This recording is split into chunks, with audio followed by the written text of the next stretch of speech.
a player like Lookman is or Iwobi, are born in the UK, but Iwobi, has a familial connections. Obviously, he's JJ Okocha's nephew.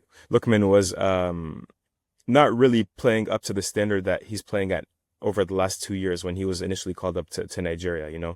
He's not somebody that England was actively seeking out. But when you do have a player like Bukayo Saka that England are actively seeking out, usually, you know, most African teams in general, nearly unanimously, they lose out to the European powerhouses when that is the case. But they do have less of a diaspora than the North African nations, and I think it's a proximity thing.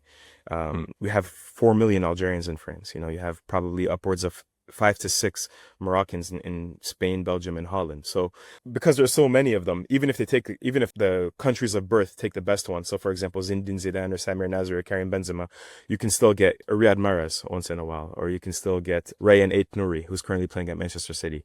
So it's much more of a factor for the North African nations than the West African ones. And do you think that is the defining factor for Algeria and Morocco and Tunisia have been very successful recently? And of course, Egypt, I mean, they have possibly the greatest African player of all time playing for them at the moment. Um, is that a major factor, the symbiosis with Europe and top level European football and academies? Has the academy culture in these countries changed? Because it seems to me like a golden era for Algeria, for Morocco, for these countries. Yeah, so this really all started in 2009. And it started because African nations, particularly North African nations, lobby FIFA to change eligibility laws. So in 2004, for example, it was the case that if you play for France under 17, you're locked in for the rest of your career. At the under 20 level, at the under 23 level, at the senior national team level, you cannot switch for anybody because you played with a youth national team for a specific country. Algeria lobbied to change that.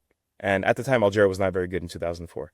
And then they started getting players like Karim Ziani, Majid Bouguera, Nadir Belhaj, players that helped them eventually qualify to the 2010 World Cup.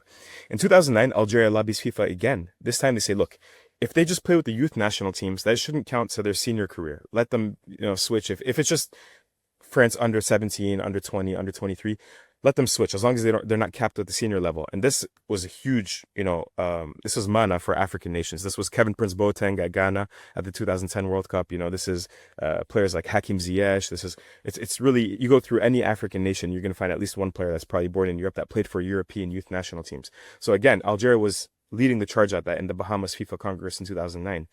And then in 2000, before the 2022 World Cup, Morocco lead the charge to change the eligibility laws one more time.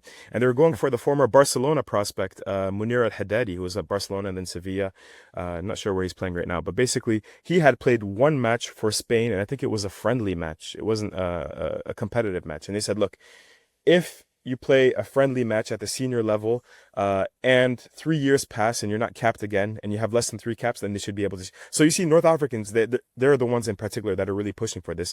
And because there are so many huge communities of African footballers, particularly in Western Europe. It's been a real positive. So yeah, that for Morocco and Algeria, that's been a huge part of their success.